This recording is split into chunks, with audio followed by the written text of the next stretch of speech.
Ano po tingin niyo rin sa naging ruling ng Supreme Court doon sa motion for reconsideration ng House, ng inyong Kamara? Binanggit ko na I might not fully agree with the ruling of the Supreme Court. But the fact is this, no? Wala namang nag-dissent eh.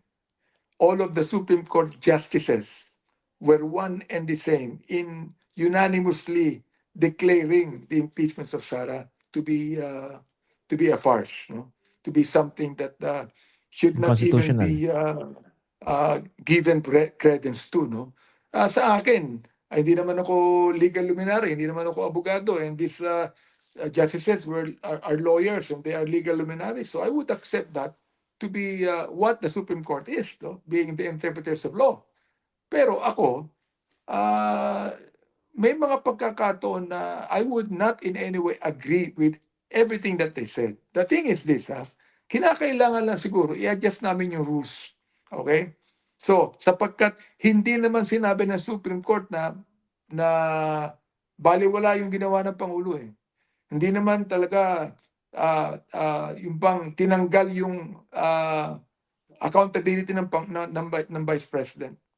Hindi tinanggal yan eh. Ando pa rin eh. That's the reason why the next impeachment of the Vice President, nandun pa rin yung mga ebidensya na dapat na pagkukulan niya ng pansin at sagutin niya at this time. Pero yung mismong Korte Suprema yung nag-define for you para sa mga kongresista kung anong session day. Anong tingin niyo ron? Yung date, for example, kinakailangan may adjustment. Kasi ang isang inaano dyan, hindi tumaan sa Committee on Justice. Because it was signed by more than 200 congressmen. So there's no need that it should pass through the Committee on Justice. And in-approve na yan, yung impeachment na yan sa plenary ng Kongreso. Oo. Maaaring dun sa pagkakataong yan, may question at tinatawag. Pangalawa, yung fourth week. Kasi delayed masyado eh. Yung fourth week, sino ba nag-delay? Hindi ba ang Senado? Hindi naman ang Kongreso ang nag-delay. Ang Senado si Cheese Escudero. Si Cheese. Ayun. Therefore, ngayon, i-adjust natin yan. Yung fourth week, talagang susundin na namin yan. It should not be delayed anymore as according to what the Constitution says. Pangalawa, dadaan uli yan ng Committee on Justice. Pangatlo, isasubmit namin yan sa plenary for final judgment. Yun ang mangyayari dyan. So wala na masasabi ang Supreme Court yan.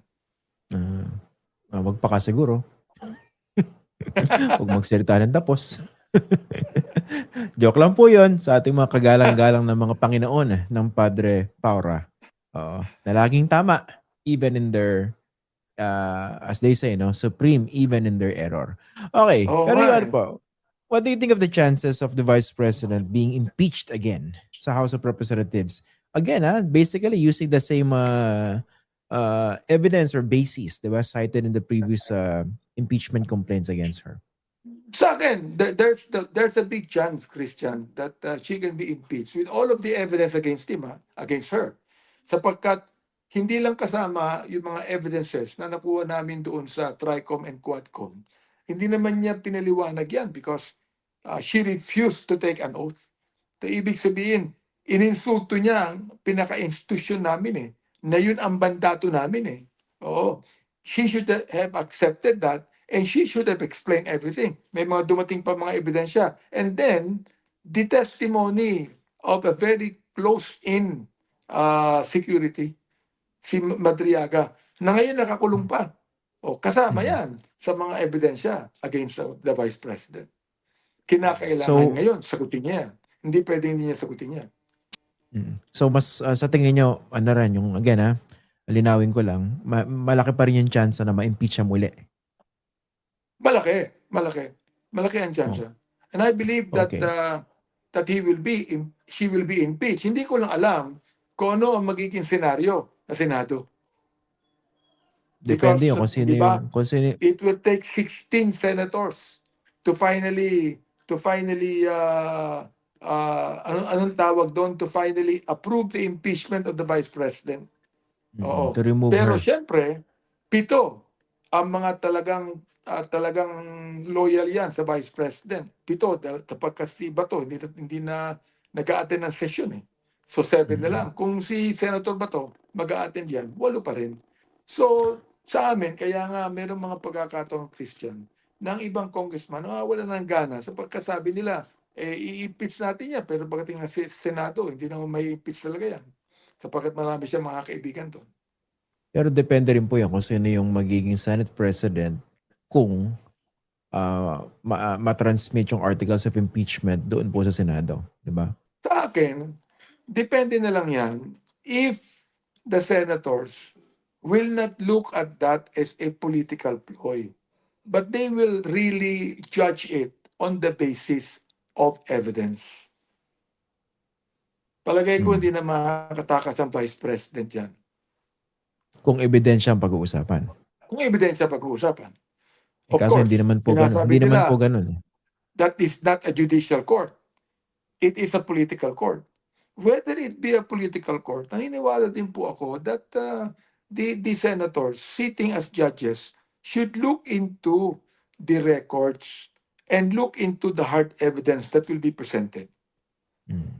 Ganong kataas ang kumpiyansa po ninyo doon sa pagtingin ng ilang senador? Again, possibly kung umakyat ito sa kanila, natututok sila sa ebidensya. Kung meron kayong mga senador na nagbibitaw ng salita before na kung sunugin sila, ano ba yung abo nila, amoy Duterte? Something like that. Diba yung kahit anong paliwanag dyan, Duterte yan, hindi po ba?